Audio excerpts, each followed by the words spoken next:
দর্শক, এই বিষয়ে বিস্তারিত জানাতে রূপগঞ্জ থেকে আমাদের সঙ্গে সরাসরি যুক্ত হচ্ছেন সহকর্মী এস.এম. রুবেল মাহমুদ। রুবেল, আগুন কি পুরোপুরি নিয়ন্ত্রণে এসেছে কিনা জানাবেন, আর সেই সঙ্গে হতাহতের কোনো খবর আছে কিনা জানাবেন।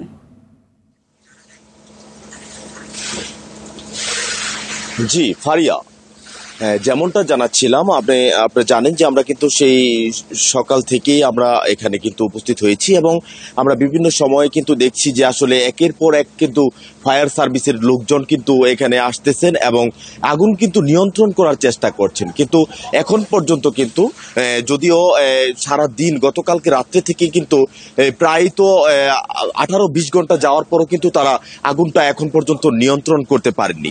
তবে এইখানে দেখা যায় যে আসলে যারা স্বজনরা রয়েছেন, তবে স্বজনদের দাবি এখানে 5 থেকে 600 লোক কিন্তু এটার ভিতরে গিয়েছিল।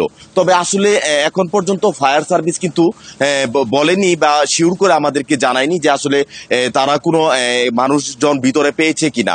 তবে যারা আপনারা দেখলেন যে আমরা বিভিন্ন সময় যেই গাজী যেই কারখানাটি রয়েছে তার যে বাহিরে অবস্থান কিন্তু শত শত মানুষ কিন্তু দাঁড়িয়ে আছে তার যে আত্মীয় স্বজনের যে আসলে লাশটা পাবে কিনা, এই ধরনেরই কিন্তু একটি চিন্তা বা একটি আশায় কিন্তু তারা এখন যে গাজী কারখানার গেটের সামনে রয়েছে।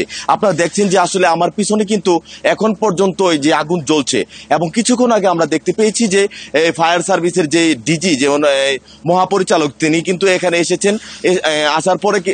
আসার পরে কিন্তু উনি এখান থেকে আবার চলে গেছেন, কিন্তু আসলে আমাদেরকে ওইরকম কোনো তথ্য দেয়নি। তবে এই ছিল আমার কাছে নারায়ণগঞ্জের রূপগঞ্জ থেকে সর্বশেষ সংবাদ। রুবেল, আপনাকে ধন্যবাদ।